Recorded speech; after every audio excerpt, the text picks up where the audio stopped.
persoalan di bidang pendidikan di Indonesia, terutama di Indonesia Timur, karena kawasan Indonesia Timur ini kan dari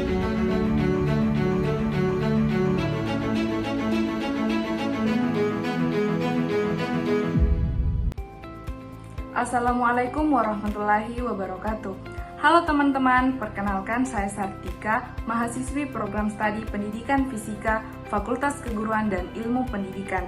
Di video ini saya akan membahas mengenai gap analisis, di mana gap analisis yang saya angkat yaitu masalah ketimpangan sosial di dunia pendidikan. Pernah nggak sih teman-teman melihat anak-anak yang seharusnya bersekolah malah berjualan koran ataupun mengemis di pinggir jalan? Di sisi lain, ada juga anak-anak yang bisa bersekolah tinggi hingga ke luar negeri. Nah, perbedaan mencolok ini menunjukkan adanya ketimpangan sosial di dunia pendidikan. Seperti yang kita ketahui saat ini, ketimpangan tersebut juga bisa terjadi karena didasarkan pada ketimpangan sosial di aspek ekonomi.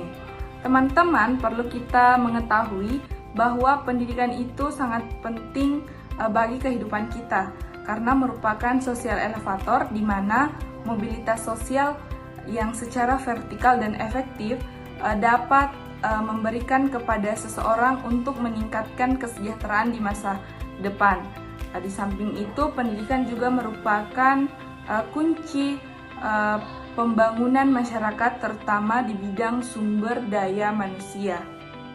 Seperti pada gambar tersebut, kita bisa melihat bagaimana pelajar serta siswi yang ada di wilayah pedesaan itu mempertaruhkan nyawanya atau mempertaruhkan keselamatannya hanya untuk mengenyam sebuah pendidikan.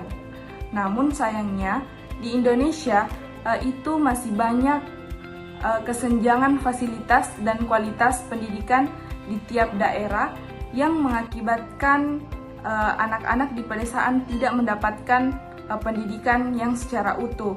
Di samping itu, anak-anak di kota-kota besar jauh lebih mudah mendapatkan akses pendidikan yang baik, serta berkesempatan untuk meningkatkan kualitas hidupnya dibandingkan anak-anak di wilayah pedesaan.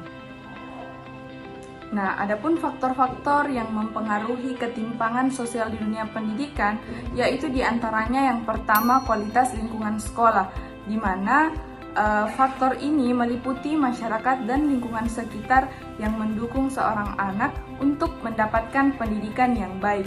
Adapun yang kedua, yaitu kesempatan memperoleh pendidikan yang berkualitas, di mana keterbatasan dari segi kualitas pengajar, budaya masyarakat, hingga kemudahan akses ke sekolah juga sangat berpengaruh terhadap mudahnya atau tidaknya kesempatan seseorang untuk mendapatkan pendidikan yang berkualitas. Adapun yang ketiga, yaitu kualitas lulusan, di mana semakin baik kualitas lulusan di wilayah tersebut, maka akan semakin besar pula kesempatan wilayah itu untuk menjadi lebih berkembang dan lebih sejahtera. Adapun yang terakhir, yaitu fasilitas pendidikan. Hal ini juga merupakan salah satu aspek yang mempengaruhi kualitas pendidikan karena mencakup ketersediaan fasilitas pendidikan, rasio guru dan siswa maupun kualitas guru.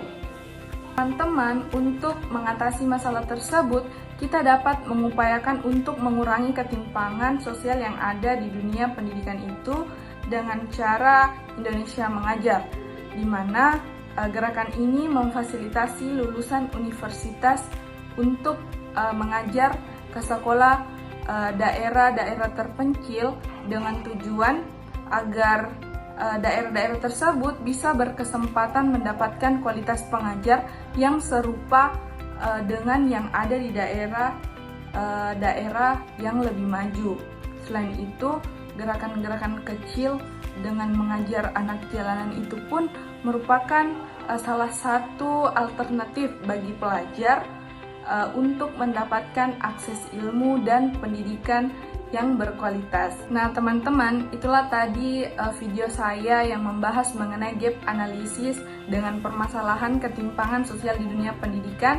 Sekian dan terima kasih. Wassalamualaikum warahmatullahi wabarakatuh.